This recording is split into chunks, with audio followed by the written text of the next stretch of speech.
अस्सलाम वालेकुम। प्रोग्राम बयानिया के साथ मैं हूँ आलिया शबीर। नासरीन, ताशकंद में होने वाली साइडलाइन मुलाकातें और कॉन्फ्रेंस की अहमियत और भी बढ़ गई है जब अफगानिस्तान के मौजू पर जो कि अफगान सदर है अशरफ गनी ने पाकिस्तान पर इल्ज़ाम लगाए, जिसका जवाब भी दिया पाकिस्तान के प्राइम मिनिस्टर इमरान खान ने, बल्कि अशरफ गनी को आईना भी दिखाया जिस पर वो बुरा भी मान गए। अफगानिस्तान के मसले के हल और अफगानिस्तान में पीस के लिए अभी तमाम स्टेक होल्डर ये चाहते हैं कि अफगानिस्तान में पीस हो, लेकिन आखिर ऐसा कौन सा स्टेक होल्डर है, ऐसा कौन सा नेबर कंट्री है जो नहीं चाहता कि अफगानिस्तान में पीस हो, और कौन है जो इस वक्त अशरफ गनी की हुकूमत को सपोर्ट कर रहा है, और तालिबान कितने स्ट्रॉन्ग हो चुके हैं और उनका होल्ड कहां कहां पर है, और अफगानिस्तान में आगे चलकर क्या होने वाला है। पाकिस्तान किसकी साइड पर होगा, तालिबान की या फिर सदर अशरफ गनी की जो कि इस वक्त सदर है। इन तमाम मामलात पर बात करेंगे। मेरे साथ जो स्टूडियो में गेस्ट मौजूद हैं उनका मैं आपसे तारुफ करवाऊं। हमारे साथ हैं सलमान आबिद साहब, कॉलमिस्ट हैं, सीनियर एनालिस्ट हैं। सलमान आबिद साहब, बहुत बहुत शुक्रिया स्टूडियो ज्वाइन करने के लिए। और हमें ज्वाइन किया है मियां हबीबुल्लाह साहब ने, सीनियर एनालिस्ट है। मियां साहब, आपका भी शुक्रिया। ब्रिगेडियर फारूक हमीद साहब हमारे साथ, डिफेंस एनालिस्ट। सलमान आबिद साहब, प्रोग्राम का आगाज आपसे करूंगी। सबसे पहले तो अब आपने देखा है कि प्राइम मिनिस्टर साहब ना सिर्फ ये है कि पाकिस्तान का मौक़िफ़ पेश कर रहे हैं, पाकिस्तान में जो तारीख में जो कुछ हुआ, पाकिस्तान ने जो नुकसानात उठाए अफगानिस्तान को लेकर और आगे बढ़कर जो कुछ किया उसमें अपने किरदार के ऊपर बात करें, बल्कि ये भी दिखा रहे हैं कि पाकिस्तान जो है वो इस वक्त भी पीस चाहता है। तो इस वक्त ताशकंद में होने वाली कॉन्फ्रेंस और उसकी सूरत हाल पर सबसे पहले तो रोशनी डालिए, फिर आगे बढ़ते। देखिए, पहली बात तो ये है कि पाकिस्तान इस वक्त शायद अफगानिस्तान से ज़्यादा सेंसिटिव है अबाउट अफगान पीस प्रोसेस के कॉन्टेक्स्ट में। उसकी एक बड़ी वजह यह है कि पाकिस्तान समझता है कि अगर अफगानिस्तान में पीस ना हुआ तो उसका बराह रास्त इम्पैक्ट जो है वो पाकिस्तान पे पड़ेगा और रीजनल पॉलिटिक्स पे पड़ेगा। एक बात तो ये है। अब ये एक बड़ी अच्छी अपॉर्चुनिटी थी पाकिस्तान के पास और पाकिस्तानी प्राइम मिनिस्टर के पास कि वो अफगानिस्तान के कॉन्टेक्स्ट में अपना वहाँ वो दुरुस्त नैरेटिव पेश करें, क्योंकि काफ़ी अरसे से अफगान हुकूमत और ख़ास तौर पे डॉक्टर अशरफ गनी और उनके जो सिक्योरिटी अमूर के मुशीर हैं वो बार बार पाकिस्तान के ख़िलाफ़ बैशिंग कर रहे थे और ये परसेप्शन बिल्ड कर रहे थे कि जो अफगानिस्तान में हालिया क्राइसिस है जो तालिबान के कॉन्टेक्स्ट में पैदा हुआ है ये पाकिस्तान का पैदा करता है। और आज प्राइम मिनिस्टर ने दो टोक अंदाज में, खरे खरे अंदाज में जवाब दिया है और बाकायदा ये कहा है कि जनाब ये जो परसेप्शन आप बिल्ड कर रहे हैं हमें ये काबिल कबूल नहीं है, क्योंकि पाकिस्तान ने इस सारे मामले में जो लीडिंग रोल लिया है, यानी उनके बकौल तालिबान जो है वो पाकिस्तान के बगैर इस पीस प्रोसेस का हिस्सा भी बनने के लिए तैयार नहीं थे जो हमने किया है। अब प्रॉब्लम क्या है, इस वक्त अफगान हुकूमत सबसे ज्यादा डेफिसिट का शिकार हो चुकी है।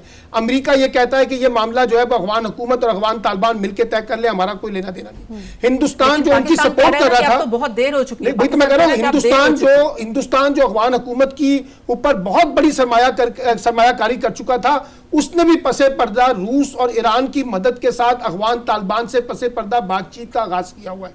अब इस वक्त अफगान हुकूमत जो है वो डेफिसिट में चली गई है, तालिबान आगे चले गए हैं, लेकिन उसके बावजूद पाकिस्तान एक बड़ी लीडिंग बात कर रहा है जो बहुत इंपॉर्टेंट बात है कि मसला अफगानिस्तान में या काबुल को फतह करने का नहीं है तालिबान की तरफ से, एक ऐसी हुकूमत दरकार है जो सबके लिए काबिल कबूल हो। इंगेजमेंट की बात कर रहा है पाकिस्तान। तो मैं ये समझता हूं कि एक दुरुस्त नैरेटिव दिया और दो बातें जो मैं कहता हूं जो पाकिस्तान ने पिछले अरसे में उठाई है वो बहुत इंपॉर्टेंट है।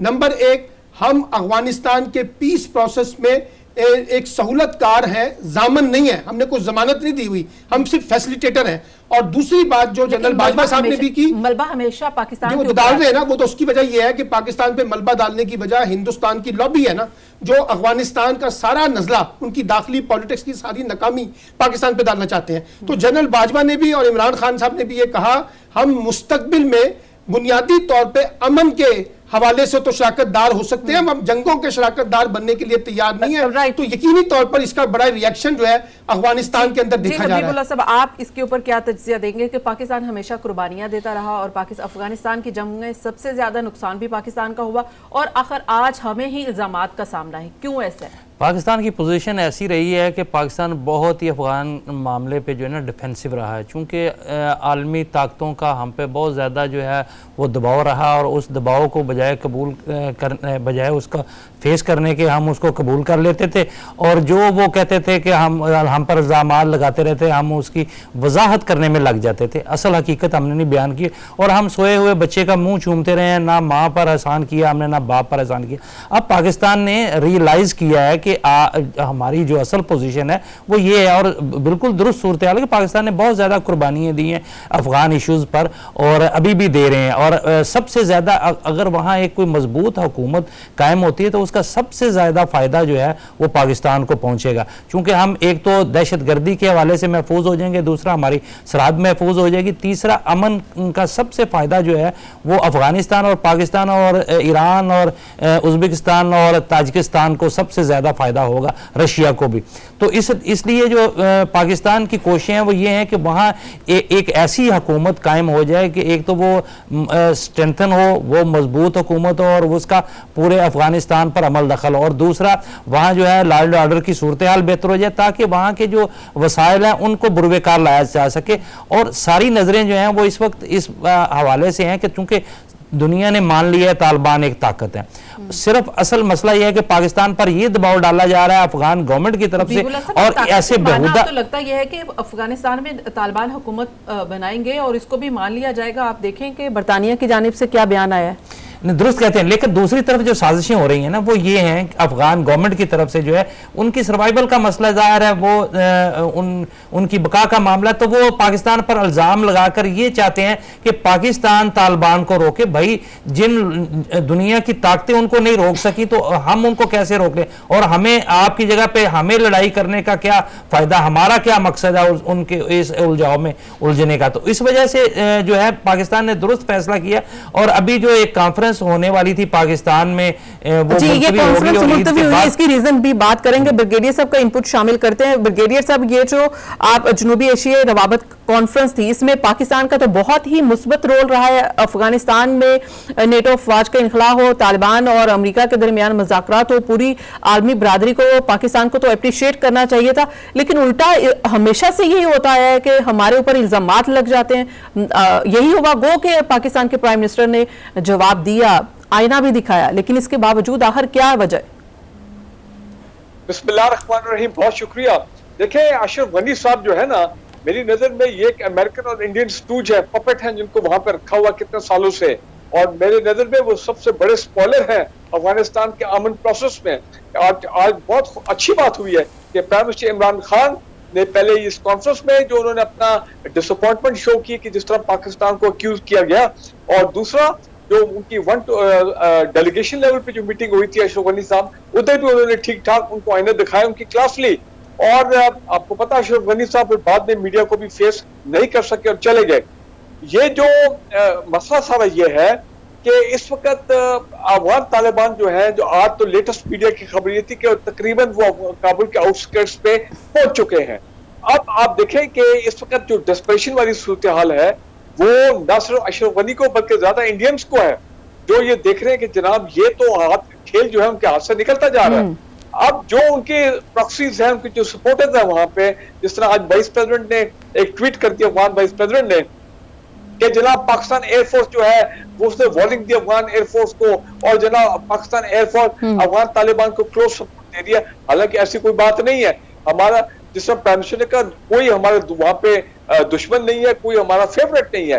और ये जो अपना कॉन्फ्रेंस जो है ये जो पोस्टपोन हुई है, ये सिर्फ मेरा ख्याल इसलिए हुई है कि अशरफ गनी साहब नहीं चाहते कि जनाब वहां पे जो लोग जाएं, अफगान वॉरलॉर्ड्स हैं, जो बाकी सारे लोगों को बुलाया गया स्टेक होल्डर को, कि वो किसी तरह कायल हो जाए कि अमन प्रोसेस को आगे लेके चले, फिर क्योंकि इन लोगों की पोजीशन बड़ी खराब हो जाएगी। ठीक है, तो ब्रिगेडियर साहब, अशरफ गनी के गवर्नमेंट इस वक्त क्या चाह रही है? अशरफ गनी की गवर्नमेंट आपको क्या, आप क्या समझते हैं अशरफ गनी की गवर्नमेंट इस वक्त क्या चाहती है? अफगानिस्तान में तालिबान जिस तरह से आप कह रहे हैं कि काबुल के करीब पहुंच गए हैं और बहुत से उन्होंने इजला पे कब्जा भी कर लिया है, दुनिया उनकी हुकूमत को तस्लीम करने के लिए तैयार बैठी है, पॉजिटिव रिस्पॉन्स भी उनको दुनिया की जानिब से आ रहा है, वो भी ये कह रहे हैं कि हम तालिबान भी ये कह रहे हैं कि हम आलमी कवानीन की पाबंदी करेंगे। तो अब अशरफ गनी की हुकूमत क्या सोच के, क्या कैलकुलेशन करके बैठी है? अशरफ गनी की हुकूमत की कोई अपनी सोच नहीं और अफगान इंटेलिजेंस की सब इनकी ये जो अपनी सोच नहीं, ये सिर्फ इस वक्त माउथ पीस बने हुए हैं, स्पोक्समैन बने हुए हैं अमेरिका के और इंडिया के। और इनका मकसद सिर्फ एक, वो ये चाहते हैं अमेरिका और इंडिया के इंडियन कि किसी तरह अफगानिस्तान में टर्मोइल रहे, अफगानिस्तान में खून रेजी रहे, सिविल वॉर हो और हालात खराब है, ताकि उसका इफेक्ट आएगा डायरेक्टली पाकिस्तान पे आएगा। वो तो उसमें तो कोई शक वाली बात नहीं है। अब देखे ना, अब वो चमन बॉर्डर के ऊपर जब अफगान तालिबान आए हैं, उससे पहले क्या हुआ है कि काफी लोग वहां पे अफगान डिफेंस फोर्सेस के जो कोई लोग थे और एनडीएस के, वो पाकिस्तान की तरफ आए। फिर पाकिस्तान ने उनको बड़ी इज्जत के साथ उनको जो है वो वापस किया। तो कहने का मतलब ये है कि ब्रिगेडियर साहब, ये जो अशरफ गनी का इल्जाम है कि लेकिन वो ये चाहते हैं अशरफ गनी साहब पाकिस्तान मुल्क जी कॉन्फ्लिक्ट में पाकिस्तान शकिन हो जाए, रोपन हो जाए। लेकिन आई डोंट थिंक कि पाकिस्तान का कोई मूड नहीं, ना हमारा इरादा है, क्योंकि जिस वक्त प्राइम मिनिस्टर ने कहा कि वो क्यों काबुल गए थे, इसलिए कि वो चाह रहे थे कि पीस और स्टेबिलिटी हो, इकोनॉमिक जो रिवाइवल है उसमें सब लोग शामिल हों। रीजनल जियो इकोनॉमिक्स का जो दौर है, ये सदी जो है, इकोनॉमिक कनेक्टिविटी जो है, central Asian Republic, Afghanistan, Pakistan, वो मामला आगे चले। अब तो एक नई टर्म आ गई है, KPEC, खैबर पास इकोनॉमिक कॉरिडोर। मतलब ये कि अफगानिस्तान जो है कि लोग जो हैं, जो सेंसिबल लोग हैं, वो तैयार हैं अब कि जनाब हम CPEC में शामिल होंगे। रशियंस तैयार हैं, सेंट्रल एशियन रिपब्लिक तैयार है, उज्बेकिस्तान ने तो कह दिया कि वो ट्रांजिट ट्रेड जो है वो यहाँ पे हमारे पोर्ट्स इस्तेमाल करेंगे। तो एक बहुत बड़ा एक प्लान, इकोनॉमिक प्लान कनेक्टिविटी का अनफोल्ड होने जा रहा है। ना ये अमेरिकन चाहते हैं, ना ये इंडियंस चाहते हैं। वो चाहते हैं कि रौला लगा रहे, खून रेजी हो, ताकि स्टेबिलिटी, अमन और पीस की तरफ हालात ना जाए अफगानिस्तान में। राइट। अगर हिंदुस्तान यही कोशिश करता रहा, और क्या इसको रोकने के लिए क्या आलमी ताकतें जो हैं वो भी खामोश रहेंगी? इस पर बात करेंगे के बाद की पहुंची।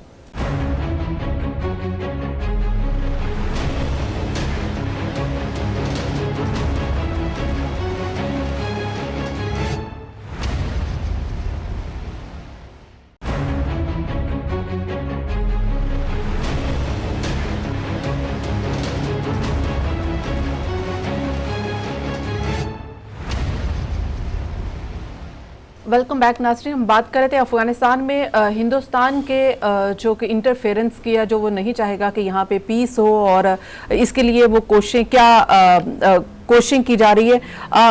अफगानिस्तान के एम्बेसडर ने भी मदद मांगी थी भारत से। तो क्या इंडिया वाकई ही ऐसी कोई किस किस्म की मदद करेगा अफगानिस्तान की? सलमान आबिद साहब, आप क्या समझ रहे हैं कि क्या हिंदुस्तान कोई मदद करेगा, और किस किस्म की लॉजिस्टिक करेगा, कोई मैन पावर भेजेगा, क्या करेगा? देखिए, इंडिया का ये कोई नया एजेंडा नहीं है। आपको याद होगा चंद बरस पहले भी हम ये बातें करते रहे हैं कि अफगान इंटेलिजेंस एजेंसीज और इंडियन एजेंसीज जो रहा है, इनका आपस में एक नेक्सस था। और ये नेक्सस ये था कि किसी ना किसी तरीके से जो मलबा है वो पाकिस्तान पे डाला जाए। और जो अफगान मीडिया जो दिल्ली से ऑपरेट होता है, वहाँ बुनियादी तौर पे ये नैरेटिव बिल्ड किया जाता था कि अफगानिस्तान का जो क्राइसिस है वो पाकिस्तान का पैदा करता है। अच्छा, अब क्योंकि मैंने जैसे पहले कहा कि इंडिया ने एक बड़ी ह्यूज जो है ना इन्वेस्टमेंट वहाँ पे की है, 145 के करीब बड़े मंसूबे हैं जो इस वक्त अफगान हुकूमत को वो सर्व कर रहे थे। अच्छा, उनको लगा कि हमारी जो सारी सरमायाकारी थी, जो हमने अब्दुल्ला पे लगाई, डॉक्टर अशरफ गनी पे लगाई, ताजिक पे लगाई, वो तो सारी की सारी जाया हो रही है। और तालिबान जो है वो ज्यादा ताकत पकड़ रहे हैं। इसी वजह से उन्होंने तालिबान के साथ खुफिया मुज़ाकरात का सिलसिला शुरू किया हुआ। एक बात तो ये। अब दूसरी बात ये है कि अब ये बात समझ आ रही है कि अमेरिका जो यहाँ से अपनी फौजियों का इनखला कर रहा है बगैर किसी पॉलिटिकल रेजोल्यूशन के। आज आपने देखा कि जो अमेरिका के साबिक सदर हैं बुश, उन्होंने कहा ये अमेरिका की सबसे बड़ी गलती है कि वो विदाउट पॉलिटिकल रेजोल्यूशन यहाँ से इनखला कर रहा है। मैं इसकी मजम्मत करता हूँ, क्योंकि पॉलिटिकल रेजोल्यूशन होना चाहिए था। अच्छा, अब अमेरिका जो है वो बगैर सियासी तस्वीर के निकल रहा है। हिंदुस्तान जो ये देख रहा है कि उसकी पोजीशन वीक हो गई और तालिबान ज्यादा डोमिनेंट हो गया और यकीनी तौर पे पाकिस्तान की तरफ उनका झुकाव होगा।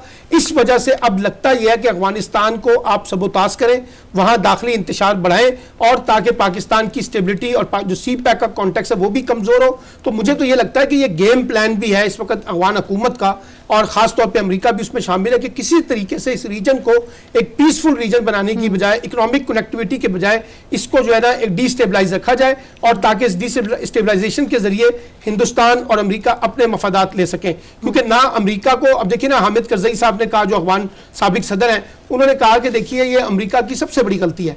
इससे पहले आपको याद होगा कि जो हेनरी क्लिंटन थी, उन्होंने कहा था कि हमने माजी में पॉलिटिकल रेजोल्यूशन के बगैर विड्रॉल किया था, जिसका खमियाजा अमेरिका को भुगतना पड़ा है। अब वही गलती दोबारा अमेरिका यहाँ पे दोहरा रहा है, बगैर किसी पॉलिटिकल रेजोल्यूशन के जा रहा है। और बड़ी दिलचस्प बात करता है वो अमेरिका के कि जी ये अफगानिस्तान का दाखिली मामला है, अफगान हुकूमत और अफगान मिलकर तय कर ले। अगर ये दाखिली मामला था तो आप लेने के आए थे आलू छोले? इतने सालों से, इतनी दहाइयों से जो आप वहां पे इन्वेस्टमेंट कर रहे थे, वो क्या थी? आज आपकी जो कुतपुतली हुकूमत थी, अफगान हुकूमत, वो सबके लिए लाइबिलिटी बन गई है। इसीलिए दुनिया ये देख रही है कि अब तालिबान एक हकीकत बने हुए हैं और उन्हीं के साथ वो इंगेज करने की जरूरत कर रहे हैं। और दूसरा, तालिबान ने भी अपने आप को माजी के तालिबान से जरा मुख्तलिफ पेश किया है। वो दुनिया के साथ इंगेजमेंट की बात कर रहे हैं, वो आजादियों की बात कर रहे हैं, वो कह रहे हैं हमारा वो रवैया नहीं होगा जो माजी में हमने इख्तियार किया था। तो मुझे लगता है कि सबसे ज्यादा जो प्रॉब्लम हो रही है ना इस वक्त अफगान हुकूमत को और उनके सहूलतकारों को, जिसमें इंडिया भी है, अमेरिका भी है, और जो चाहते हैं कि इस रीजन के अंदर स्टेबिलिटी ना आए, जबकि पाकिस्तान इस रीजन के अंदर स्टेबिलिटी चाहता है और सबसे ज्यादा इसके ऊपर इन्वेस्ट कर रहा है। और ये जो इसका कॉन्फ्रेंस जिसको भी आपने कहा कि पोस्टपोन हो गई है, इसका मकसद भी यही है कि तमाम फरीकों को बिठाया जाए और बिठा के कोई पॉलिटिकल रेजोल्यूशन जो है वो फाइंड आउट किया जाए।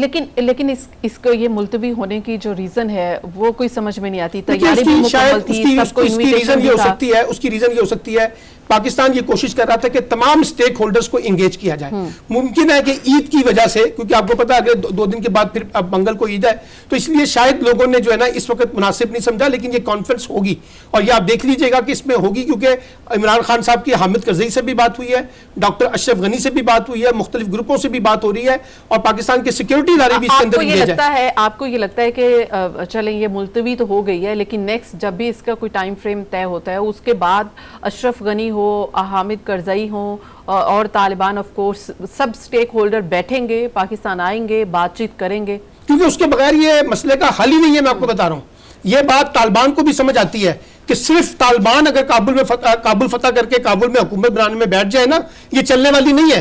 इंटरनेशनल लेजिटिमेसी उसी सूरत में मिलेगी जब आप दुनिया को इंगेज करेंगे और तमाम स्टेक होल्डर को इंगेज करेंगे। अगर आप मिसाल के तौर पर सिर्फ तालिबान की हुकूमत बना दें तो जो एंटी तालिबान फोर्सेज हैं वो फिर खामोश तो नहीं बैठेंगी, वो भी तो डिस्टेबलाइज करेंगी ना, उसका नजला भी तो फिर पाकिस्तान पे गिरेगा। तो इसलिए रेजोल्यूशन वही है, अगर ये चले गए उस तरफ तो बेहतरी की तरफ जाएंगे, अगर वो उस तरफ नहीं जाते हैं तो फिर ये रीजन जो है वो स्टेबल नहीं रहेगा।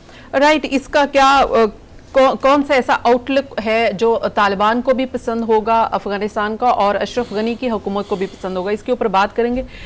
हबीबुल्लाह साहब, आप फरमाइएगा, आप क्या समझते हैं कि इंडिया का जो रोल है वो किस तरह से माइनस हो सकता है? कि क्या आलमी कुव्वतें इंडिया को खबरदार कर सकती हैं कि आप अफगानिस्तान में इंटरफेरेंस ना करें, वहाँ पे जो भी मामलात हैं वो हुकूमत और तालिबान को तय करने दें, या फिर पीस प्रोसेस का हिस्सा बने इंडिया भी? अच्छा, इस वक्त जो सियासत है ना, आलमी सियासत है, वो 2 धड़ों में तकसीम है। एक अफ़गानिस्तान में अमन के ख्वाहां है एक धड़ा, और उसके साथ जो है वो चीन, Russia, Pakistan, Afghanistan, Iran, Uzbekistan, Tajikistan और तुर्की शामिल है। और दूसरा धड़ा जो है ना वो उसमें अमेरिका और इंडिया शामिल है। वो चाहते हैं कि यहाँ जो है वो अदम इस्तेकाम रहे और ये इनका मामला जो है तय ना और खाना जंगी उनको सूट ये करता है। तो उनकी दोनों धड़ों की जो है ना ये आलमी सियासत जो है उसमें पाकिस्तान और अफगानिस्तान तख्ता मश्क बने हुए हैं। मेरा ख्याल है कि चूंकि एक अक़वाम मुत्तहिदा यूएनओ आप क्या समझ रहे हैं कि इंडिया अफगानिस्तान में ओपनली सपोर्ट करेगा अशरफ गनी की हुकूमत को, या फिर यही है कि वो सिर्फ लॉजिस्टिक देगा, हथियार देगा, मैन पावर नहीं होगी और वो भी बिहाइंड द सीन होगी, ओपन नहीं? असल में डिपेंड करता है कि अफगान गवर्नमेंट की पोजीशन क्या है। अगर वो खुद ही उनके पांव ज़मीन पर नहीं लग रहे तो इंडिया वहाँ जाके कुछ नहीं कर सकता। और इसी वजह से जो है इंडिया वो दरपर्दा अब अफ़गान तालिबान के साथ भी राव रस्म बढ़ाने की कोशिश कर रहा है। वो चाह रहा है कि मैं वहाँ मेरा असर व रसूख रहे किसी न किसी तरीके से। अगर ये गवर्नमेंट जाती है तो उसके बाद नेक्स्ट जो तालिबान की हुकूमत होगी उसके साथ भी मेरे तल्कात रहें। असल मामला ये था कि जो उनकी प्लानिंग थी, देखें अमेरिका की अपनी एक प्लानिंग थी, लेकिन जो इंडिया की प्लानिंग थी वो ये थी कि हम पाकिस्तान को एक सैंडविच बना देंगे करेंगे। ये हम अफगानिस्तान की सरजमीन इस्तेमाल करके वहाँ उनके बहुत ज़्यादा असर रसूख था, और ये सिर्फ आज का असर रसूख नहीं, पाकिस्तान जब से कायम हुआ है उस वक्त से इंडिया ने जो है वहाँ इन्वेस्टमेंट की हुई थी। उनकी जड़ें बड़े ग्रास रूट लेवल तक हैं अफगानिस्तान में। वहाँ के वार लॉर्ड्स और वहाँ पे लोगों को पैसे दे के वो पाकिस्तान को डिस्टर्ब रखा उन्होंने हमेशा से। और दूसरी तरफ वो उन्होंने सबसे बड़ी वजह जो थी वो ईरान को भी उन्होंने साथ मिला लिया था। वहाँ भी इंडिया की बहुत ज़्यादा सरमायाकारी थी, जो चीन ने अब बिल्कुल जो है वो फारग कर दिया वहाँ से इंडिया को। अब इंडिया का भी जो है वो वहाँ ना अफगानिस्तान में ना ईरान में, और वो आखिरी ठिकाना इंडिया का भी अमेरिका में जाके है। तो इस खित्ते में जो है ना वो सारी ताकतें, जो खित्ते की ताकतें हैं वो एक जगह पर इकट्ठी हो गई हैं। इंडिया जो है वो अमेरिका के साथ एक जगह पे बैठा हुआ है। तो ये असल में ना सिर्फ अफगान गवर्नमेंट की जान को लाले पड़े हुए कि हमारी हुकूमत खत्म हो गई, उनकी बका को खतरा है, और दूसरी तरफ जो है इंडिया को अपने रोल का खित्ते में असर रसूख का, और तीसरा अमेरिका को भी इस खित्ते में जो उसका असर रसूख कम होता जा रहा है। अफगानिस्तान में तालिबान ने सिर्फ उनको वहां से नहीं भगाया, इस खित्ते से भी उनको भगा दिया है। उनका असर रसूख जो है वह बहुत मिनिमाइज हो गया।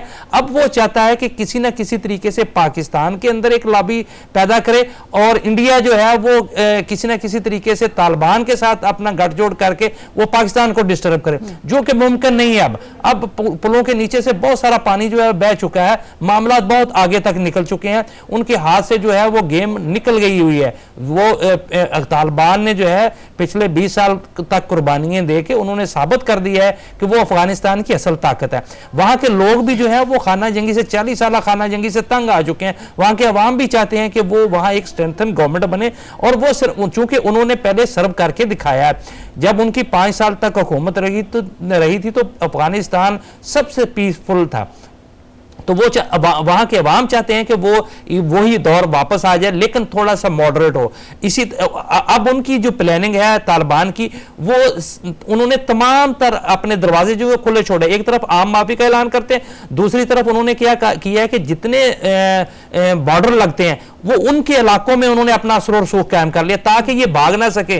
और अब असल में सूट करता है अफगान गवर्नमेंट को कि वो इंतकाले इक्तदार का कोई फार्मूला तय कर लें, वरना वो तालिबान जो है वो ताकत से हासिल कर लेंगे। और जो पाकिस्तान में एक कॉन्फ्रेंस जिसका हम जिक्र कर रहे हैं वो भी इसी हवाले से वो एक इत्माम हुज्जत है, वरना तालिबान को उसकी जरूरत नहीं है। लेकिन वो अपने आप को ये साबित करने के लिए कि हम ताकत के जरिए ये नहीं करना चाहते, वहां के अवाम चाहते हैं, और ज्यादा बेहतर तरीका ये है, और ये सूट करता है अफगान गवर्नमेंट को भी कि वो इसका पुरअमन कोई हल निकाल लें, बैठ के आपस में तय कर लें। इस तरह उनको भी वक्त मिल जाएगा और स्मूथली जो है वो इंतकाल इक़्तिदार भी हो जाएगा। ब्रिगेडियर साहब, आपकी जानिब आना चाहूंगी। सबसे पहले तो ये बताइएगा कि हिंदुस्तान किस किस्म की मदद करना चाहता है अफगानिस्तान की? क्या वो वही है जिस तरह से लॉजिस्टिक है, वो कुछ हथियार देगा और अशरफ गनी की हुकूमत को कहेगा कि वो लड़े, या मैन पावर भी बेच सकता है, ओपनली अनाउंस कर सकता है कि हम एक इलेक्टेड गवर्नमेंट के साथ हैं, यहाँ पे तालिबान जो हैं वो एक हुकूमत का तख्ता उल्टना चाहते हैं, पीस को ख़त्म करना चाहते हैं, कुछ ऐसा हो सकता है? देखें, इंडिया मदद करना नहीं चाहता, मदद कर रहा है। अभी आपने 3 दिन पहले नहीं देखा कि कैसे 2 हैवी ट्रांसपोर्ट एयरक्राफ्ट, हर एक जहाज में 40 टन एमुनिशन था जो ये लेके आए थे कंधार पे और काबुल पे। इन्होंने हैंडओवर किया अफगान गवर्नमेंट को, किस लिए? कि अफगान तालिबान के खिलाफ उस एमुनिशन को इस्तेमाल करना था। उसके अलावा और भी बहुत खुफिया उनकी जाहिर बात है जो लॉजिस्टिक सप्लाईज है एमुनिशन की, वेपन की, वो यकीनन चल रही है। देखें, माजी में भी इकोनॉमिक इन्वेस्टमेंट जो $3 बिलियन के अलावा अफगान नेशनल आर्मी को ट्रेन करना, उनको इक्विपमेंट देना, और प्लस अफगान एयरफोर्स के लिए 1 दर्जन से ज्यादा MI-17 हेलीकॉप्टर, इससे पहले तो कोई फायदा हासिल नहीं हुआ। इंडियन ने जो हमको गिफ्ट किया है। कहना मैं ये चाह रहा हूँ, देखें इंडिकेशन दे रहे हैं अफगान लीडरशिप के कुछ लोग, खासकर जो कि बहुत इंडिया के अपना हिमायती है और जिनको इंडियन बैकिंग है, कि जनाब अगर फिर पीस एग्रीमेंट ना हुआ या हल मामला ठीक ना हुए तो फिर हम इंडिया की मदद मांग सकते हैं। मैं तो कहता हूँ मांगे। अगर मिसाल के तौर पे एग्रीमेंट नहीं होता और ये खुद एग्रीमेंट नहीं करना चाहते, पीस एग्रीमेंट अफगान तालिबान के साथ, power sharing formula, political settlement, मांगे इंडिया की मदद, ताकि इंडियन अगर मिसाल के तौर पे अपना फिजिकली कोई ट्रुप्स भेजते हैं अफगानिस्तान में अपना इन्वॉल्व होते हैं तो अफगान तालिबान जो है, जिन्होंने रशियंस को फाइट किया हुआ, सोवियत यूनियन को, जिन्होंने अमेरिकन को फाइट किया हुआ, आपके ख्याल में वो इंडियंस तुम के आगे तो कुछ चीज ही कोई नहीं है, तो वो तो मजा चखा देंगे उनको। और अगर ये होता है, हमने तो सिर्फ तमाशा देखना है कि चाइनीज पीपल लिबरेशन आर्मी ने जो इंडियन आर्मी का पिछले साल हाल किया था, वो line of actual control Ladakh और वो तमाम गलवान वो एरियाज में, तो अब हम देखेंगे कि अफगानिस्तान में आके जब Afghan Taliban will take on the Indian troops, जिस जाहिर है कि जब नेटो फोर्सेस उनके सामने टिक नहीं सकी, तो हिंदुस्तान की फोर्सेस हो या हिंदुस्तान की जानिब से मदद हो, वो क्या तालिबान का मुकाबला करेगी। आगे बढ़ेंगे और बात करेंगे कि पाकिस्तान अगर पीस प्रोसेस के लिए इनिशिएटिव लेता है, कॉन्फ्रेंस होती है, तो क्या उसका आउटलुक क्या हो सकता है, अफगानिस्तान में एक इंटरिम सेटअप या तालिबान और इस वक्त की हुकूमत का कोई आपस में पावर शेयरिंग क्या हो सकता है, उसका आउटलुक क्या हो सकता है जो सबको काबिल कबूल होगा। इस पर बात करेंगे एक ब्रेक के बाद। Keep watching.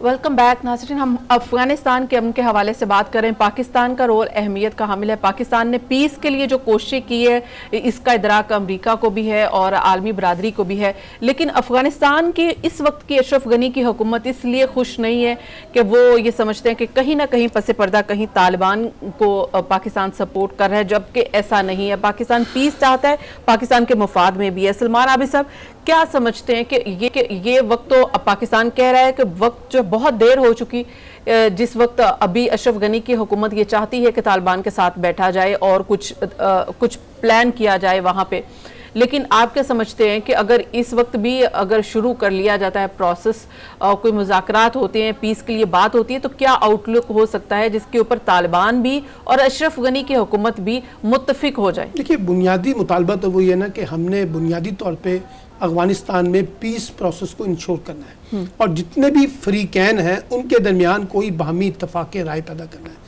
मसला किसी की जीत और हार की सूरत में नहीं होना चाहिए, बल्कि मसला ये है कि किसी तरीके से इकोनॉमिक प्रॉस्पेरिटी को बुनियाद बना के हम रीजन के अंदर पीस पैदा करें, क्योंकि अब जो ये पीस है वो हर मुल्क का दूसरे मुल्क के साथ कनेक्टिविटी के साथ जुड़ा हुआ है। अब पाकिस्तान ये चाहता है कि इस वक्त अफगान हुकूमत जो है वो ज़िम्मेदारी का मुजाहरा करे, महज हम पर इल्ज़ाम लगा के मसला हल नहीं होगा, एक बात। और यही साथ वो कहते हैं कि जितने रीजन के ममालिक हैं वो एक दूसरे के साथ कनेक्टिविटी को जोड़ें। और अब ये मसला ये भी नहीं है कि मैं तो पहले कह चुका हूँ, इमरान खान साहब ने कहा है कि महज तालिबान की हुकूमत मसले का हल नहीं है, ये तो कह चुके हैं, पाकिस्तान कह चुका है। अब मसले का हल ये है कि तालिबान भी बैठे, अफगान हुकूमत भी बैठे और जितने उनके स्टेक होल्डर हैं उससे रेलिवेंट लोग वो बैठेंगे। लेकिन पावर शेयरिंग के लिए तैयार होगी अशरफ गनी की हुकूमत और तालिबान की हुकूमत तैयार होगी। तालिबान ने तो कह दिया है, तालिबान ने तो बड़े वाज़ेह तौर पे ये कहा है कि हम काबुल को फतह नहीं करना चाहते, हम इंगेजमेंट में जाना चाहते हैं। जो भी बात मियां हबीब साहब ने कहा कि वो ये चाहते हैं कि ये इल्जाम उन पर ना आए कि उन्होंने कब्जा किया है, वो चाहते हैं कि इंगेजमेंट हो, और वो इंगेजमेंट जब होगी उनको तालिबान को अच्छी तरह पता है कि उसमें हिस्सा उनका ज्यादा होगा, क्योंकि वो मफाते हुए हैं ना किस्म के ऊपर। इसलिए मैं ये कह रहा हूं कि जो निगोशिएशन का बेनिफिट जो है अल्टीमेटली तालिबान को भी जाएगा। अफगान हुकूमत जो इस वक्त सबसे ज्यादा आइसोलेट हुई है, अगर वो निगोशिएशन का पार्ट बनती है तो उनको भी बेनिफिट मिलेगा, वो कोई उठा के बाहर नहीं फेंक दिए जाएंगे। लेकिन अगर पहले से एजेंडा ये है कि क्योंकि तालिबान डोमिनेट कर रहे हैं, क्योंकि तालिबान ऊपर आ गए हैं, तालिबान का इक़्तिदार नजदीक आ रहा है, तो हम क्या करें कि किसी तरीके से अफगानिस्तान के अंदर डिस्टेबलाइजेशन को प्रमोट करें और पाकिस्तान के ऊपर जो है ना ज्यादा प्रेशर पड़े और ब्लेम गेम जो है वो पाकिस्तान के खिलाफ खेली जाए। अगर पहले से अमेरिका और भारत ने मिलकर कुछ ममालिक के साथ मिलकर ये एजेंडा तय किया हुआ है, तो फिर ये जो कॉन्फ्रेंस है ये एक और नक्शा इख्तियार करेगी। और मैं आपको बताऊं, इस कॉन्फ्रेंस में अफगान हुकूमत का जो एटीट्यूड है ना वो वाजा कर देगा कि ये अफगानिस्तान के पीस प्रोसेस को या स्टेबिलिटी को आगे बढ़ाना चाहते हैं या ये वहां पर डिस्टेबिलिटी जो है ना डिस्टेबलाइजेशन करना चाहते हैं। जी राइट। मियां हबीबुल्लाह साहब, आप क्या समझते हैं, क्या आउटलुक हो सकता है अगर पीस प्रोसेस में जाते हैं अफगान तालिबान और अशरफ गनी की हुकूमत पावर शेयरिंग करेंगे? नहीं, मेरा नहीं ख्याल कि चूँकि वो नहीं चाहते किसी सूरत भी कि हम हुकूमत छोड़ें, और तालिबान को पता है कि वो भी तमाम हुज्जत कर रहे हैं, उनको पता है कि आज नहीं तो कल हमारी हुकूमत जो है वो कायम हो जानी। असल में जो है ना, अमेरिका ने उनको एक ताकत तस्लीम करके वो उनको आलमी सतह पर रिकगनाइज्ड कर गए हैं। उन्होंने ये, अगर वो उनको ना इस मसला होता तो वो तालिबान के साथ मुज़ाकरात ना करते, महफूज रास्ता ना मांगते। उन्होंने अफगान गवर्नमेंट से महफूज रास्ता नहीं मांगा, उन्होंने तालिबान से महफूज रास्ता मांगा है। और तालिबान के साथ उन्होंने जो है उसको फरीक समझते हुए, वो तो हुकूमत को फरीक ही नहीं समझते थे, तो वो तो उनकी वो, और मैं आपको बताऊं कि वो इलेक्टेड गवर्नमेंट नहीं है, वो अमेरिका की परवरदा गवर्नमेंट थी जिसको अफगान अवाम पर मुसल्लत किया गया था, जिसको तालिबान नहीं तस्लीम करते थे। अच्छा, इसी तरीके से जो है वो उन्होंने तालिबान के साथ मुज़ाकरात करके अपनी हुकूमत को तो वो जीरो कर गए हैं। अब किस मुंह से जो है वो ये कहते हैं जी कि हम तालिबान के साथ जो है वो मुज़ाकरात करेंगे और तालिबान जो है वो हमें तस्लीम कर ले। भाई, अमेरिका को उन्होंने तस्लीम नहीं किया और वो भीख मांग कर गए हैं यहाँ से अपनी जान बचा के, तो वो आपके साथ क्या मुज़ाकरात करें। लिहाजा मुझे ये लगता है कि ये जो पीस प्रोसेस है ये सिर्फ एक लोगों को दिखाने के लिए कि हमने इस हवाले से तमाम लवाजमात पूरे कर लिए हैं, लेकिन आखिरकार इसका ताकत के साथ ही फैसला होना है। और ये मैं आपको बता दूं, ये अक्टूबर तक फैसला हो जाएगा। सर्दियों से पहले पहले ये सारे मामला जो हैं वो ताकत के जरिए हों, वो बातचीत के जरिए हो। अलबत्ता ख्वाहिश सारी दुनिया की यही है, और जो अमन के ख्वाह हैं वो उनकी ख्वाहिश यही है कि ये तमाम फ्रीकैन बैठ जाएं और वहां एक कौमी हुकूमत बन जाए, एक इंटरम सेटअप के तौर पर। लेकिन और फिर इलेक्शन के जरिए, चाहे वो तालिबान आए और कोई भी आए, वो अवामी रिप्रेजेंटेटिव आए और वो आकर हुकूमत संभाले। ब्रिगेडियर फारूक हमीद साहब, आप क्या समझते हैं कि अगर हम पीस कॉन्फ्रेंस में जाते हैं, वहां पे क्या फॉर्मूला दिया जा सकता है, क्या आउटलुक दिया जा सकता है? क्या तालिबान और फिर अशरफ गनी की गवर्नमेंट कोई पावर शेयरिंग के ऊपर एग्री हो सकते हैं? क्योंकि तालिबान तो समझते हैं कि वो तकरीबन फतह कर चुके हैं और दूसरी तरफ अशरफ गनी जो है वो मजलूम बने बैठे हैं। देखिए, असूल तो यही होना चाहिए कि एक पावर शेयरिंग फार्मूला हो, एक पॉलिटिकल सेटलमेंट हो और जिसके बाद इंटरिम गवर्नमेंट हो। अगर पाकिस्तान को क्या आप समझते हैं कि कितना